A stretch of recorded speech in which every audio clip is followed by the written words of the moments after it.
MSLI T V, رہنمائی بدلتی دنیا کے لیے۔ بسم اللہ الرحمن الرحیم، الحمد للہ رب العالمین، والصلاة والسلام علی رسولہ الکریم نبینا محمد وعلی آلہ وصحبہ اجمعین، وبعد۔ السلام علیکم ورحمۃ اللہ وبرکاتہ۔ مشاہدین کرام، یہ ہمارا سلسلہ آپ کے سوالات اور ہمارے جوابات مرکز السلام لنشر اسلام کی جانب سے نشر کیا جا رہا ہے اللہ کی توفیق سے، اور الحمدللہ کافی لوگ جو ہے اس سے مستفید ہو رہے ہیں، اور مسلسل ہمارے پاس سوالات آ رہے ہیں۔ واٹس ایپ کا جو نمبر آپ کے سامنے پیش کیا جا رہا ہے، تو اسی نمبر پر آپ جو ہے آپ کے سوالات ہمیں بھیج سکتے ہیں انشاءاللہ۔ ہم جو ہے ہر اتوار کو اور اسی طرح ہر ہفتے کے دن بھی 3 بجے جوابات دے رہے ہیں۔ یہ جوابات نشر کیے جا رہے ہیں ہفتے میں 2 دن، ہفتے کے دن اور اتوار کے دن دوپہر کے 3 بجے انڈین ٹائم کے لحاظ سے یہ جوابات نشر ہو رہے ہیں۔ تو لہٰذا یہ جو ہے ہمارا 8واں اجلاس ہے، 8واں سیشن ہے، جس میں ہم جواب دے رہے ہیں اس سوال کا جو سوال نمبر 31 ہے ہمارے پاس میں۔ تو سوال یہ کیا گیا ہے کہ ایک طلاق کے بعد عدت میں کیا شوہر اپنی بیوی پر حکم چلا سکتا ہے؟ کیا بیوی حکم نہ ماننے پر گنہگار ہو سکتی ہے یا نہیں؟ سوال یہ ہے کہ جس طرح آپ کے سامنے میں نے رکھا، یعنی ایک طلاق کے بعد کیا شوہر اپنی بیوی پر اپنا حکم چلائے گا یا نہیں، اور بیوی اگر اس کا حکم مانے گی یا نہ ماننے پر اس کو کوئی گناہ ہوگا یا نہیں؟ تو جواب یہ ہے کہ جب تک طلاق نہیں ہوئی وہ عورت جو ہے مکمل طور پر اپنے شوہر کی اطاعت میں رہنا اس کو لازم، جب تک کہ شوہر اس کو کوئی گناہ کا حکم، کسی معصیت کا حکم نہ دے۔ جیسے شوہر کہے کہ نماز نہ پڑھو، شوہر کہے کہ بے پردہ آ جاؤ اس کے دوستوں کے سامنے، شوہر کوئی جو ہے کسی ایک حرام چیز کا جو ہے حکم دے، اب یہاں پر جو ہے بیوی نہیں مانے گی۔ لیکن جتنے جائز امور ہیں اس میں بیوی اپنے شوہر کی بات کو مانے گی، اور ماننا لازم ہے، شریعت کا حکم ہے، اللہ اس کے رسول کا حکم ہے۔ لیکن جب طلاق ہو گئی، اب شوہر نے ایک طلاق دی یا دوسری طلاق دی، یہ دونوں طلاق جو ہے شریعت میں اس کو کہا گیا طلاق رجعی، یعنی جس کے اندر طلاق دینے کے باوجود بھی شوہر کو اس بات کا اختیار ہوتا ہے کہ چاہے تو رجوع کر لے، چاہے تو بیوی واپس چلی جائے اس کی زوجیت میں۔ تو طلاق رجعی جو ہے، جو پہلی طلاق ہے یا دوسری طلاق ہے، یہ طلاق ہو تو جاتی ہے، اب اس کے بعد عدت شروع ہو جاتی ہے، لیکن اس عدت کے دوران میں اللہ اس کے رسول کا حکم ہے، اور اللہ تعالیٰ نے سورۃ طلاق میں بھی اللہ نے حکم دیا ہے لا تخرجوہن من بیوتہن، کہ طلاق رجعی کی صورت میں کوئی بھی شوہر اپنی بیوی کو اس کے گھر سے نہ نکالے، وہ اسی کے گھر میں رہے گی، وہ اسی کے گھر میں رہے گی، اور اس کے لیے بناؤ سنگار کرے گی، اور اس کی زوجیت سے ابھی تک وہ باہر نہیں ہوئی۔ اب یہ 3 ماہ کی جو مدت ہوگی، جو اس کے جو 3 پیریڈس آئیں، یا 3 جو ہے پیریڈ آنے کے بعد وہ 3 پاکی اس کا آ جائے، تو یہ جو مدت ہے تقریباً 3 ماہ کی جو مدت ہوتی ہے، تو اس مدت کے اندر جس کو ہم عدت کہتے ہیں، مطلقہ کی عدت، تو یہ مطلقہ کی جو عدت ہے طلاق رجعی میں، یعنی پہلی طلاق میں یا دوسری طلاق میں، تو یہ وہ پیریڈ ہے، یہ ڈیوریشن ہے جس کے اندر وہ عورت ابھی تک پوری طرح اپنے شوہر کی زوجیت سے نہیں نکلی، اگرچہ کہ طلاق ہو گئی، اگرچہ کہ شوہر نے طلاق کہہ دیا، لیکن وہ ایک طلاق ہے یا دوسری طلاق ہے، کیونکہ طلاق کا یہی طریقہ، طلاق جب انسان دے، شوہر اپنی بیوی کو طلاق دے، تو صرف ایک مرتبہ کہے کہ میں نے تمہیں طلاق دے دیا، میں نے تمہیں طلاق دے دی ہے، یا میں تم کو طلاق دے رہا ہوں، ابھی یہ دے چکا ہوں، تو اس طرح کے الفاظ جو کہ ایک مرتبہ کہے، تو ایک مرتبہ کافی ہے اس کے طلاق کے لیے۔ اب جس وقت سے اس نے طلاق دی ہے اس وقت سے 3 ماہ کی جو مدت ہے عدت کی، جب تک نہیں گزرتی وہ اپنے شوہر کی زوجیت سے مکمل طور پر باہر نہیں نکلی۔ معذور کیا کرتے ہیں، جیسے ہی اس نے طلاق دی شوہر کا گھر چھوڑ دیتے ہیں، یا شوہر خود کہتا ہے تم جاؤ اپنی ماں کے پاس چلی جاؤ، میرا تمہارا کوئی تعلق، تمہیں اس گھر میں نہیں رہنا، اس کے جو سامان کو اٹھا کے باہر پھینک دیتا، یا کہ اس کے گھر والوں سے کہتا ہے، اس کی بیوی کے گھر والوں سے آؤ سامان لے کے جاؤ اس کا، یہاں نہیں رہنا ہے وہ۔ یہ جہالت ہے۔ خود اللہ تعالیٰ کا صریح حکم ہے کہ سب سے پہلے کہ تم طلاق دو تو اپنی بیویوں کو اپنے گھروں سے نہ نکاح، انہیں کا گھر ہے، اسی گھر میں رہیں گی، شوہر کے ساتھ رہیں گی، اور شوہر کے لیے بناؤ سنگار کریں گے، شوہر کے لیے جو کچھ بھی وہ کر سکتی ہیں، کرنا چاہیے انہیں۔ کیوں؟ اس لیے کہ یہ طلاق پھر سے ملن میں تبدیل ہو سکتی ہے۔ اللہ یہی چاہتے ہیں کہ جدائی نہ ہو، اللہ یہ چاہتے ہیں کہ جو پھوٹ آ گئی شیطان کی طرف سے جو مسائل پیدا ہو گئے ہیں وہ مسائل ختم ہو جائے۔ تو بیوی اپنے طور سے جتنا کچھ ہو سکے اپنے شوہر کو راضی کرنے کے لیے وہ کام کرے، یہاں تک کہ اگر معاملہ رجوع کا آتا ہے تو علماء فرماتے ہیں رجوع جو ہے ایک قولی ہوتا ہے، ایک فعلی ہوتا ہے۔ قولی کیا ہے؟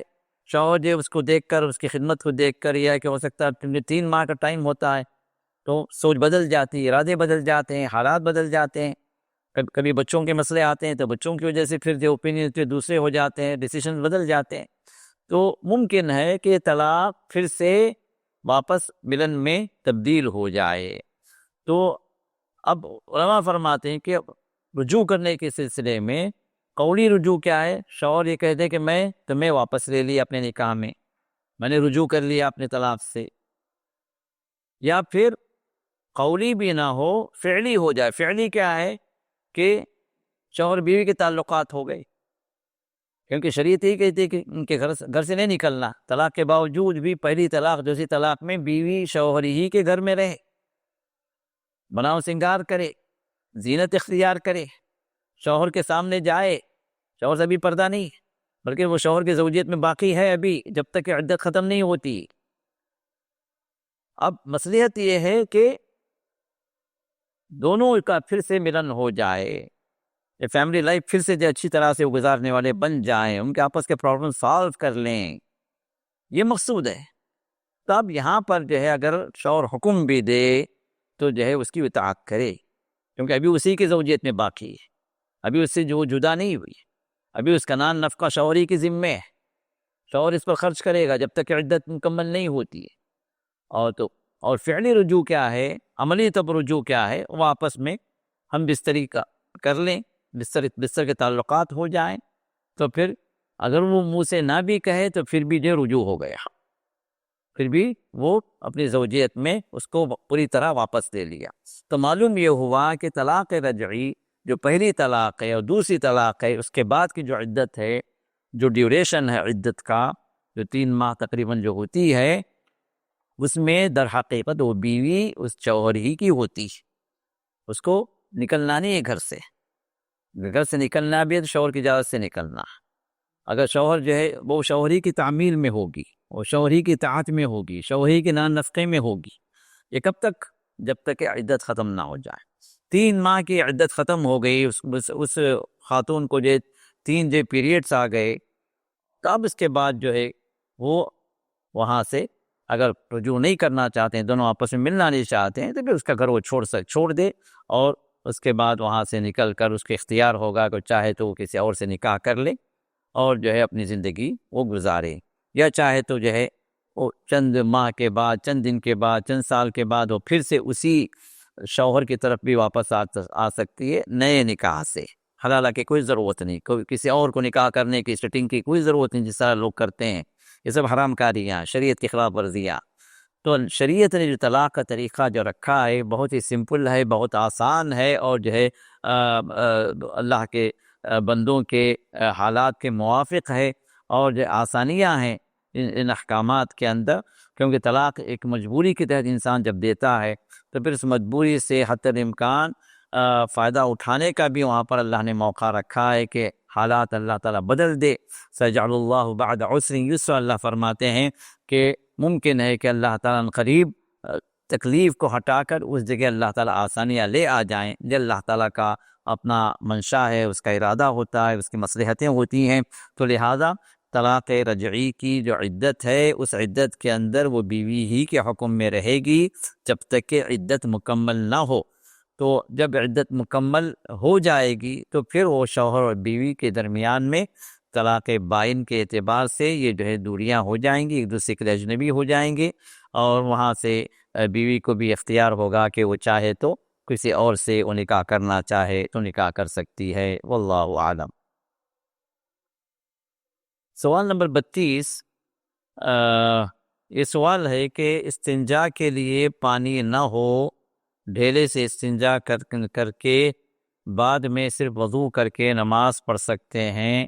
یا شرمگاہ کو پانی سے دھونا ضروری ہے؟ جواب یہ ہے کہ انسان اپنی حاجت سے فارغ ہونے کے بعد پاکی صفائی حاصل کرے۔ پاکی جو ہوتی ہے وضو سے ہوتی ہے، اور صفائی جو ہوتی ہے وہ دھونے سے ہوتی ہے۔ اور صفائی کے دو طریقے ہیں، یا تو وہ استنجا سے اس کو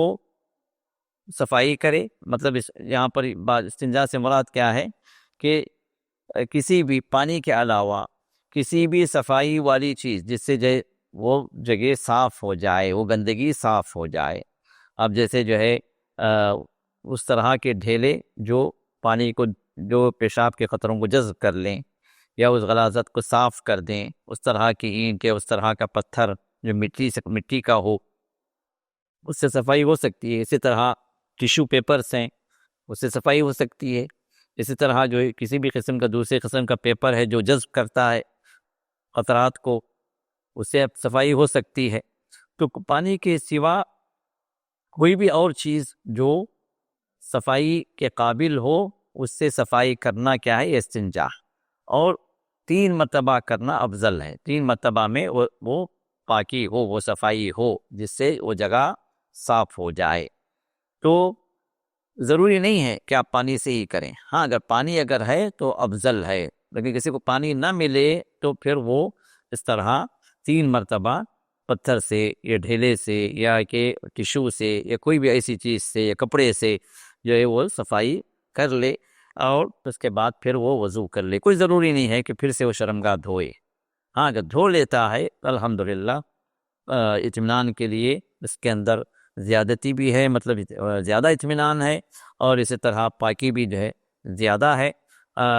اگر جو ہے صرف وہ ڈھیلے سے جو پاکی ہوئی ہے 3 مرتبہ یا اس سے زائد، اگر اسی کو کافی سمجھ کر آگے بڑھ جاتا ہے، وضو کر لیتا ہے، تو انشاءاللہ اس میں بھی کوئی حرج نہیں ہے، اس کی صفائی مکمل ہو گئی، اور وضو کے ذریعے سے اسے نماز کے لیے طہارت اور پاکی بھی حاصل ہو گئی، وہ نماز پڑھ سکتا۔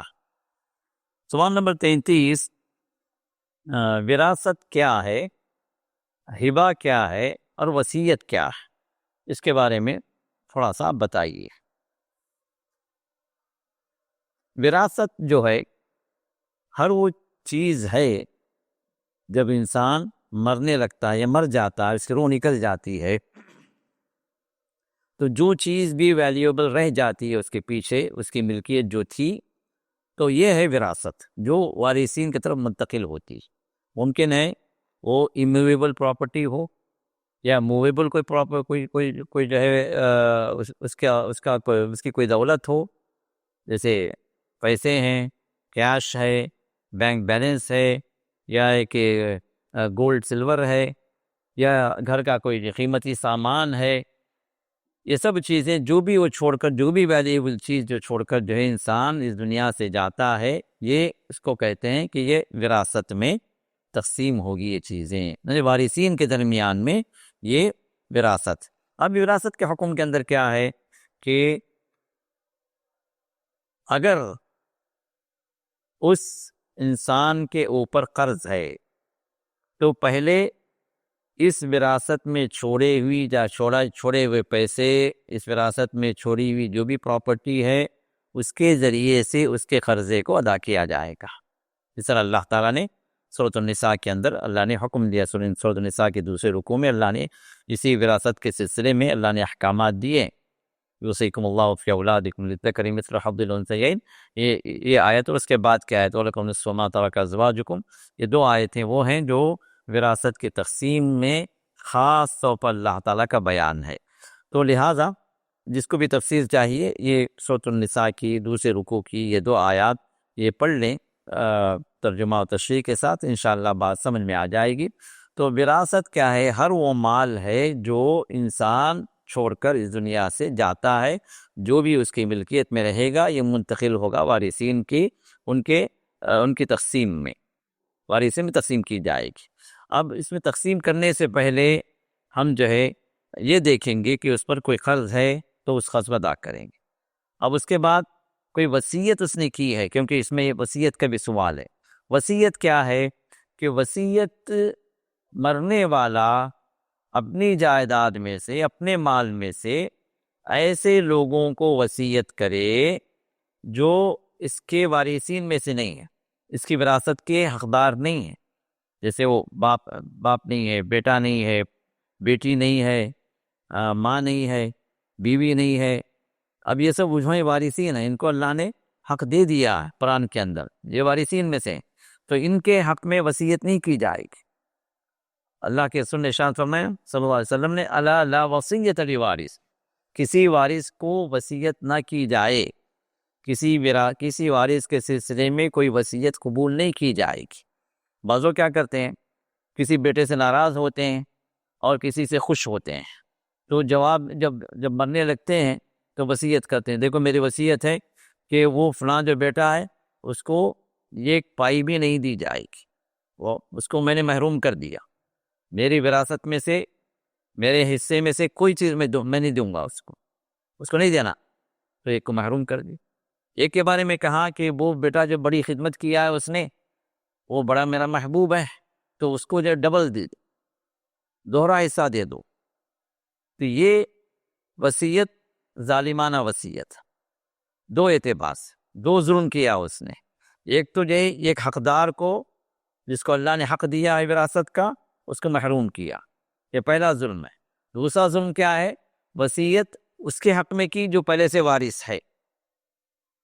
اس کو دوہرا دینے کی وصیت کی. تو کسی وارث کے حق میں وصیت نہیں کی جائے گی. اور دوسری چیز کیا ہے؟ جو وصیت کی جائے گی وہ غیر وارث کے سلسلے میں، جیسے فلاں بیوہ کو دے دو، فلاں خدمتگار کو دے دو، میرے بہنجے کو دے دو، یا کہ جو ہے میرے پوتے کو دے دو، یا میرے جو ہے اس فلاں رشتہ دار کو دے دو، تو یہ وصیت کی جا سکتی ہے. جو وارث نہیں ہے اس کے حق میں وصیت کی جا سکتی ہے. اور اس کی لمیٹیشن کیا ہے؟ 1/3 آف دا ویلتھ، جو بھی اس نے چھوڑ کر اس دنیا سے گیا ہے اس میں سے 33% کے اندر اس وصیت کو پورا کیا جائے، اس سے زیادہ نہیں. اگر وہ چاہے تو 33% کے اندر وصیت کر سکتا ہے کہ میرا یہ مال 33% کے اندر جو ہے، مثال کے طور پر کوئی جو ہے 1 کروڑ مر کے جو ہے 1 کروڑ چھوڑ کے جو ہے مر رہا ہے، تو وصیت کر رہا ہے 33 لاکھ میں. تو 33 لاکھ کے اندر جو ہے وہ کہہ رہا ہے کہ جو ہے فلاں مسجد کو دے دو، یا فلاں مدرسے کو دے دو، یا کہ فلاں جو ہے محتاجوں کا جو ہے جو فنڈ ہے اس میں جو ہے خرچ کر دو، اس میں لگا دو، یا جتنا پیسے میں کوئی چیز دے کر یہ فلاں مرکز کو وقف کر دو. تو اس طرح کی چیزوں کو وہ اپنے وصیت میں ذکر کر سکتا ہے جو پورے مال سے 33% کے اندر ہو. تو یہ ہے وصیت جو نافذ کی جائے گی، جس کا اللہ نے ذکر کیا سورۃ النساء کے اندر. اب رہا مسئلہ ہبہ کیا ہے، تو ہبہ جو ہے، اب تو میں نے کہا کہ اب یہ وراثت جو تقسیم ہوگی پہلے جو ہے اس کا قرض دیا جائے گا،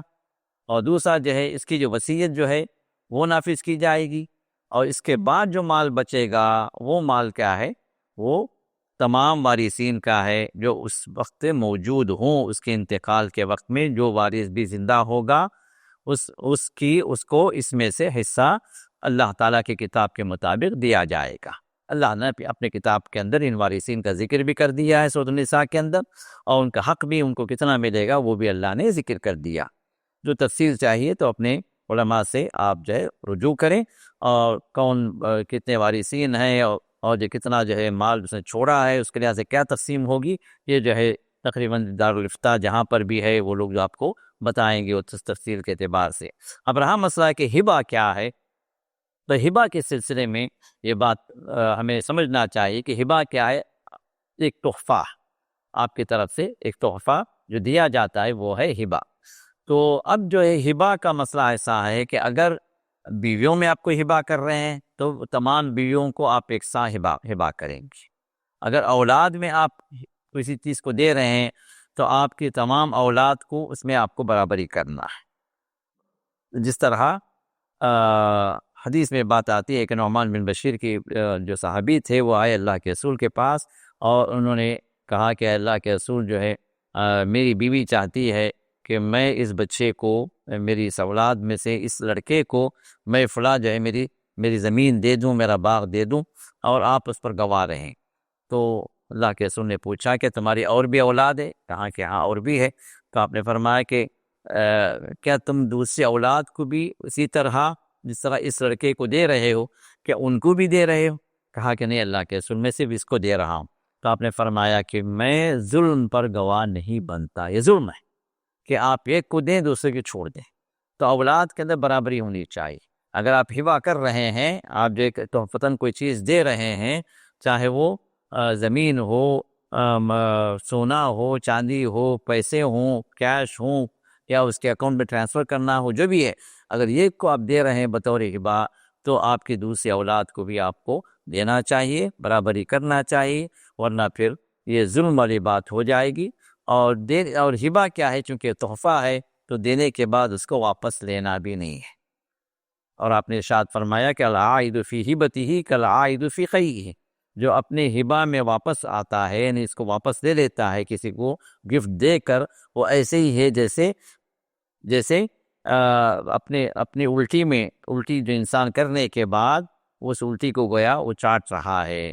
یا اپنے اور روایت میں یہ بھی ارشاد فرمایا کہ جس طرح ایک کتا الٹی کر کے چاٹنے لگتا ہے، اس کی حالت بھی گویا اسی طرح کی ہے۔ تو ایک مرتبہ آپ ہبہ کرنے کے بعد، تحفتاً دینے کے بعد، پھر اس کو واپس لے نہیں سکتے، سوائے کہ اگر وہ ظلم والی بات اگر آ گئی، جو گناہ والی بات ہے، تو پھر وہاں پر پھر انصاف والی جو بات ہوگی اس کو وہاں پر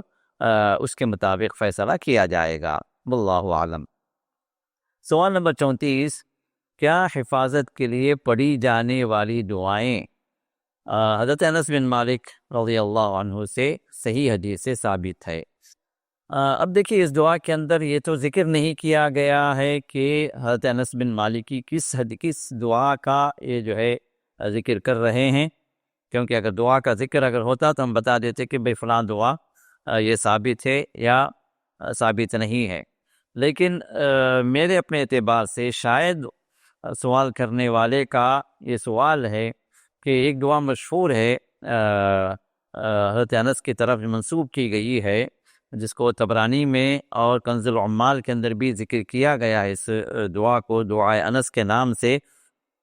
جو بسم اللہ خیر الاسماء سے شروع ہوتی ہے یہ دعا، جو حفاظت کے لیے صبح شام جو ہے پڑھی جاتی ہے۔ تو شاید اس کے بارے میں سوال ہو، اگر یہی مگر مراد اگر ہے تو پھر جواب یہ ہے کہ یہ روایت جو ہے متکلم فی ہے، یعنی علماء نے اس پر کلام کیا ہے اور کچھ محدثین نے اس کو ضعیف بھی کہا ہے، جو حضرت انس سے ثابت نہیں ہے۔ تو اگر ثابت نہیں ہے تو آپ یہ نہ سمجھیں کہ بھئی یہ جو ہے حضرت انس سے ثابت شدہ دعا ہے یا اللہ کے رسول سے ثابت شدہ دعا ہے، اس کو پڑھنا چاہیے، آپ یہ نہ سمجھیں، بلکہ بحیثیت ایک دعا آپ مان سکتے ہیں، بحیثیت ایک جو ہے آپ کی دعاؤں کے اندر جو کئی دعائیں آپ کرتے ہیں تو آپ اس دعا کو بھی آپ کر سکتے ہیں بحیثیت دعا۔ یہ نہ سمجھیں کہ حضرت انس سے ثابت ہے، یہ نہ سمجھیں کہ کسی حدیث سے ثابت ہے، بحیثیت ایک دعا جو ہے آپ اس کو پڑھ سکتے ہیں۔ لیکن اگر جو ہے انس سے جو اس کو آپ ثابت سمجھتے ہیں تو علماء اور محدثین نے ذکر کیا ہے کہ یہ ثابت نہیں ہے انس سے۔ اللہ اعلم۔ سوال نمبر 35 یہ ہے، when people visit beaches few of them even pray there, so is it acceptable؟ جائز ہے یا نہیں ہے، اس کے بارے میں سوال ہے کہ لوگ جو ہے جب سمندر کے کنارے ہوتے ہیں بیچز میں، تو وہاں پر نماز پڑھی جا سکتی ہے یا نہیں؟ تو جواب یہ ہے کہ اگر وہ مقام جو ہے پاک ہے، مطلب پاک مٹی ہے جہاں پر گندگی غلاظت نہیں ہے، تو پھر وہاں پر نماز پڑھی جا سکتی ہے، اس میں کوئی حرج نہیں ہے، کیونکہ رسول اللہ صلی اللہ علیہ وسلم نے ارشاد فرمایا کہ جعلت لی الارض کلھا مسجدا وطہورا، آپ نے فرمایا کہ میرے لیے پوری زمین جو ہے نماز پڑھی جانے کے قابل بنا دی گئی، اور اسی طرح اس مٹی سے تیمم بھی کیا جا سکتا ہے، نماز کے لیے طہارت بھی حاصل کی جا سکتی ہے۔ تو آپ کا فرمان واضح ہے کہ جہاں کہیں بھی پاک مٹی ہو وہاں تیمم کیا جا سکتا ہے اگر پانی موجود نہ ہو، اور اسی طرح نماز کا وقت ہو گیا، آپ وہاں پر جو ہے اس وقت کے مطابق نماز پڑھنا چاہتے ہیں تو ضرور آپ وہاں پر پڑھ سکتے ہیں۔ اگر مسجد وہاں پر قریب میں نہیں ہے تو آپ جو ہے اس مٹی پر، چاہے وہ بیچ ہی کی مٹی کیوں نہ ہو، بیچز والی مٹی ہی ان کو وہ ریت کیوں نہ ہو، آپ نماز وہاں پر پڑھ سکتے ہیں، اس میں کوئی حرج کی بات نہیں ہے، سوائے کہ یہ آپ فائنڈ آؤٹ کر لیں کہ قبلہ کدھر ہے، اور قبلے کی طرف تو ماشاءاللہ ہر موبائل کے اندر جو ہے آپ کو قبلہ ڈائریکشن بھی مل جا سکتا ہے، وہ ایپس موجود ہیں، تو لہٰذا آپ قبلے کو فائنڈ آؤٹ کر لیں، اور اگر پانی اگر ہے تو الحمدللہ وضو کر لیں، پانی نہیں ہے تو تیمم کر لیں، نماز کا وقت ہو چکا ہے تو آپ نماز وہیں پر آپ ادا کریں، اللہ قبول کرنے والے ہیں انشاءاللہ۔ سوال نمبر 36 یہ ہے کہ ایک بچہ اپنی پھوپھو کی بیٹی سے شادی کرنا چاہتا ہے، لیکن اس کی امی اور بہن اس پر راضی نہیں ہے، بچہ اس پر زور دکھا رہا ہے، تو کیا یہ صحیح ہے؟ دیکھیے اب یہاں پر یہ دیکھا جائے گا کہ اگر وہ راضی نہیں تو کیوں راضی نہیں ہے؟ اگر وہ لوگ یہ اس بات پر راضی نہیں ہیں کہ وہ لڑکی صحیح نہیں ہے، اس کا کیریکٹر صحیح نہیں ہے، وہ دیندار نہیں ہے، وہ بے پردہ گھومتی ہے، یا کہ جو ہے اس کے اخلاق جو ہے ٹھیک نہیں ہے، تو اس طرح کی بات اگر ہے تو پھر جو ہے ان کی بات ویلڈ ہوگی، ماں اور بہن کی بات کو لیا جائے گا، اس بچے کو جو ہے ان کی ماں کی بات کو ماننا ضروری ہے۔ لیکن اگر جو ہے وہ اس بات پر جو ہے ناراض ہیں کہ لڑکی دیندار ہے اور یہ جو ہے بے دین ہے، بعض خاندان ہوتے ہیں کہ ماں بہن جو ہے یہ بے پردہ ہوتے ہیں، اور جو ہے لڑکا جو ہے ایک پردہ دار لڑکی سے شادی کرنا چاہ رہا ہے، ایک دیندار لڑکی سے، ایک توحید والی لڑکی سے شادی کرنا چاہتا ہے، اور ماں باپ جو ہے وہ جو شرکی عقائد والے ہیں، بے نمازی ہیں، اور اسی طرح جو بے پردہ ہیں، اور یہ اس طرح کی دیندار لڑکی کو وہ لوگ پسند نہیں کرتے ہیں، تو پھر یہاں پر جو ہے بات لڑکی کی قبول کی جائے گی، اور اس صورت میں یہ جو ماں بہن جو اختلاف کر رہے ہیں کہ اس لڑکی کو ناپسند کر رہے ہیں، ان کی بات اس سلسلے میں مانی نہیں جائے گی، کیونکہ لڑکا جو ہے دیندار اور توحید والی صحیح عقیدے والی لڑکی کو چاہ رہا ہے، اور وہاں شادی کرنا چاہ رہا ہے اس کے دین اور اخلاق کی وجہ سے، تو لہٰذا تو اس صورت میں اس بچے کی بات کو مانا جائے گا، واللہ عالم۔ اور اس سلسلے میں ایک آخری سوال یہ ہے کہ سیشن کا، وہ ہے سوال نمبر 37، جس میں یہ سوال کیا گیا ہے کہ کیا ہمیں مشرک رشتہ داروں کے لیے دعائے مغفرت کی اجازت ہے یا نہیں، اور ہمیں یہ بھی نہیں معلوم کہ انہوں نے شرک کیا ہے یا نہیں، ہم شک میں ہیں۔ دیکھیے جو مسلمان بھی انتقال کر جائے اس کے لیے ہمیں دعائے مغفرت سکھائی گئی، ربنا اغفر لی ولوالدی وللمؤمنین یوم یقوم الحساب، ابراہیم علیہ السلام نے دعا کی، آپ کی دعا موجود ہے۔ اسی طرح نوح علیہ السلام کی دعا بھی وہاں پر بھی سورہ نوح کے آخر میں بھی وَلِمَنْ دَخَلَ بَيْتِيَ مُؤْمِنًا وَلِلْمُؤْمِنِينَ وَالْمُؤْمِنَاتِ، تمام مومنوں کی دعا، مغفرت کی دعا وہاں پر بھی نوح علیہ السلام نے کی ہے، اور اللہ تعالیٰ نے بھی ہمیں جو ہے دعا مغفرت کی، ربنا اغفر لنا ولاخواننا الذین سبقونا بالایمان، اے اللہ ہمارا رب تو ہمیں بھی معاف فرما، اور ہم سے پہلے جو گزر چکے ہیں ایمان والے ان کو بھی معاف فرما دے۔ اللہ نے عمومی دعائیں سکھلائی۔ اب جو مسلمان ہے، جو ایمان والا بھی دنیا سے گیا، ہم جو اس کے لیے مغفرت کی دعا کریں گے، سوائے یہ کہ اگر ثابت ہو جائے کہ یہ فلان جو مسلمان جو مرا ہے لیکن حقیقت میں یہ شرک عقیدے والا تھا، اور شرک عقیدے ہی پر وہ مرا ہے، اور جو ہے اس کو بتایا گیا، سمجھایا گیا، اس کو جو ہے توحید کی دعوت دی گئی، قرآن حدیث کے دلائل سے اس کو توحید اور شرک کی وضاحت کی گئی، اس کے باوجود بھی اس نے توحید کا انکار کر دیا، شرک ہی پر ڈٹا رہا، اور جو ہے غیر اللہ کو پکارتا رہا، انہی کے نظر و نیازیں وہ دیتا رہا، سمجھانے کے باوجود بھی، دلائل سے واضح کرنے کے باوجود بھی وہ جو ہے اسی شرک پر جو ہے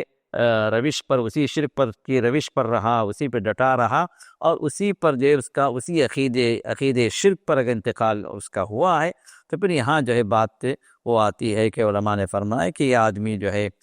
شرک پر چونکہ انتقال کیا ہے، تو لہٰذا اللہ نے قرآن کریم کے اندر سورہ توبہ میں ارشاد فرما دیا کہ مشرکین کے لیے مغفرت کی دعا نہ کی جائے، چاہے وہ رشتہ دار ہی کیوں نہ ہوں، خود رسول اللہ صلی اللہ علیہ وسلم کو منع کر دیا گیا۔ تو ایسے شخص کو جس کو بتا دیا گیا ہو کہ یہ شرک ہے اور اس کا کرنے والا جہنم میں جانے والا ہے، اس کے باوجود بھی اس نے انکار کر دیا اور توحید کو قبول نہیں کیا، اپنے شرک ہی کی روش پر رہا اور اسی پر مرا، تو پھر ایسے شخص کو دعائیں مغفرت نہیں کی جائے گی۔ اور اس کے علاوہ جتنے بھی عمومی مسلمان ہیں، جتنے بھی عمومی ایمان والے ہیں جو دنیا سے جا چکے، ان سب کے لیے مغفرت کی دعا کی جانی چاہیے، جس طرح اللہ نے ہمیں قرآن میں سکھایا ہے۔ واللہ اعلم۔ سبحانک اللہم بحمدک، نشہد ان لا الہ الا انت، نستغفرک ونتوب الیک۔